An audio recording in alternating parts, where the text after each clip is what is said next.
Paladins is a game that came out quite recently. It is developed by Hi-Rez Games, the company responsible for Smite. It has been receiving lots of hate from the internet because it's an unoriginal, uninspired mess. In Paladins, 2 teams of 6 battle for objectives across various maps. There are 18 heroes in Paladins, some with a unique playstyle. There are 2 game modes in Paladins, Payload and Control Points then Payload.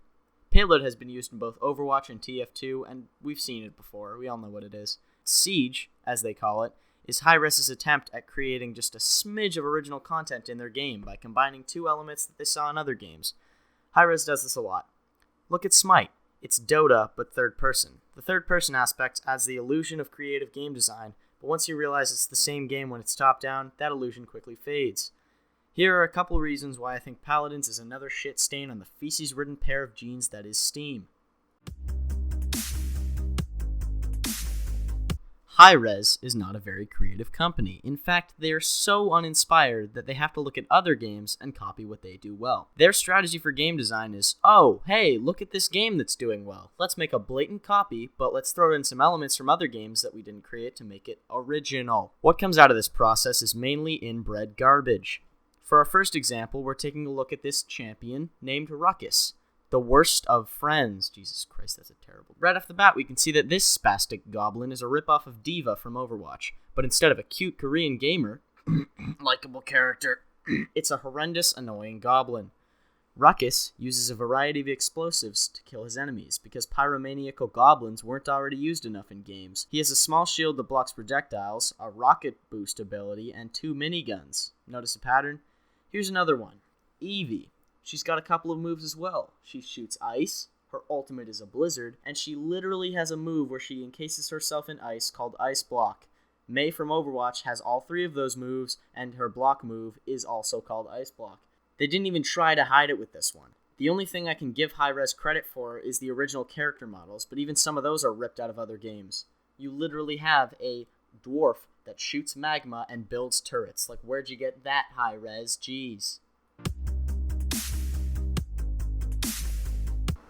This is where I'm going to have to give Hi-Rez credit where it's due. The gameplay in Paladins isn't bad. Sure, the models have weird hitboxes and the movement feels kind of janky to me, but all the elements are there. The only thing I found weird about the game are the mounts. Everyone in the game gets a mount, which they use to ride into battle. As a result of this, they put the spawn rooms farther away from the map. But why didn't you just not have mounts and then have the spawn rooms closer to the map? It just doesn't make sense to me. But again, illusion of creativity. But I can forgive all that. The blatant plagiarism, the shitty horses and all of that, but what I can't forgive is the microtransactions.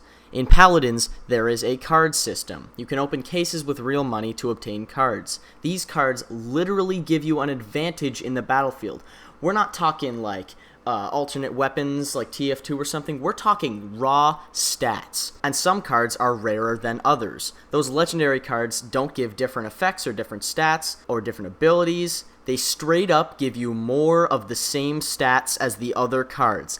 This is fucking insane, because it makes it so one person entering the battlefield will be stronger than other people. The worst part about this whole system, you have to pay for the cases. Sure, you can get 1 or 2 a week by just playing, but honestly, how many cards are you going to get from that? This system works in games like TF2 or Call of Duty even, because the weapons are actually balanced, and they're all alternates. They're not strictly better than other ones. But in Paladins, the cards make you strictly better than everyone else, but only if you have good luck with your cases. I'm not really sure in which direction Hi-Rez wants to pull this game. They're marketing it like an esport, and hell, there already is tournaments, but to be the best, you have to buy the most. It's just crazy. There must be something more to this game. It's not a competitive game, it's not a casual game. What is it? I've done some thinking into why this game even exists, and I've come up with this. Imagine you're a 10-year-old. You get 1 hour of computer time a day, and you just lost your last baby tooth. You got $2 from the Tooth Fairy, but that's not even close to enough to afford your dream game, Overwatch. You've watched people play it on YouTube, and you would kill to get it on your laptop you got for Christmas. But then one day you stumble across a game on Steam, Paladins. You watch a trailer, and you realize it's just like Overwatch, but free.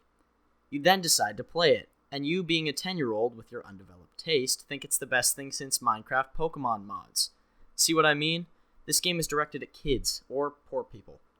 This has been done thousands of times before. I mean, look at all the shitty MMOs popularizing off the success of World of Warcraft. And I can't even count the number of shitty games on mobile trying to be the next Clash of Clans or Flappy Bird. It is for these reasons and many more I declare Paladins gaming garbage. Thanks for watching.